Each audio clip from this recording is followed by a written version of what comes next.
ప్రశాంత్ వర్మ దర్శకత్వ పర్యవేక్షణలో రూపొందుతున్న చిత్రం మహాకాళి. మైథలాజికల్ టచ్ ఉన్న సినిమా ఇది. పూజా కొల్లూరు దర్శకురాలు. ఇది వరకు మార్టిన్ లూథర్ కింగ్ అనే సినిమా తీసారీమె. సోమవారం క్లాప్ కొట్టారు. ఈ రోజు నుంచి రెగ్యులర్ షూటింగ్ ప్రారంభం కాబోతుంది.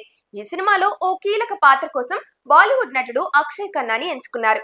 ఇటీవల చావాలో ఔరంగజేబ్ పాత్రని పోషించారు అక్షయ్. ఈ పాత్రలో నటనకు ప్రశంసలు కూడా దక్కాయి.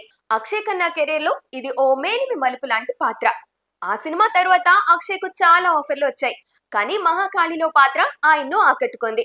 మహాకాళిగా ఎవరు కనిపిస్తారనేది ప్రస్తుతానికి సస్పెన్స్ గా మారింది. ఈ పాత్రకు ఓ స్టార్ హీరోయిన్ కావాలి. ప్రశాంత్ వర్మ కూడా కొంతమందిని సంప్రదించాడు. అయితే ఆ చర్చలు ఓ కొలిక్కి రాలేదు. అనుపమ పరమేశ్వరన్, రష్మిక లాంటి పేర్లు గట్టిగా వినిపిస్తున్నాయి. ఈ పాత్ర ఎవరు చేసినా బల్క్ డేట్లు కావాలి. అలా ఇచ్చేవాళ్లు కరువయ్యారు. స్టార్ హీరోయిన్ దొరక్కపోతే 2-3 సినిమాల అనుభవం ఉన్న కథానాయకతో అయినా సర్దుకుపోదామని ప్రశాంత్ వర్మ భావిస్తున్నారు.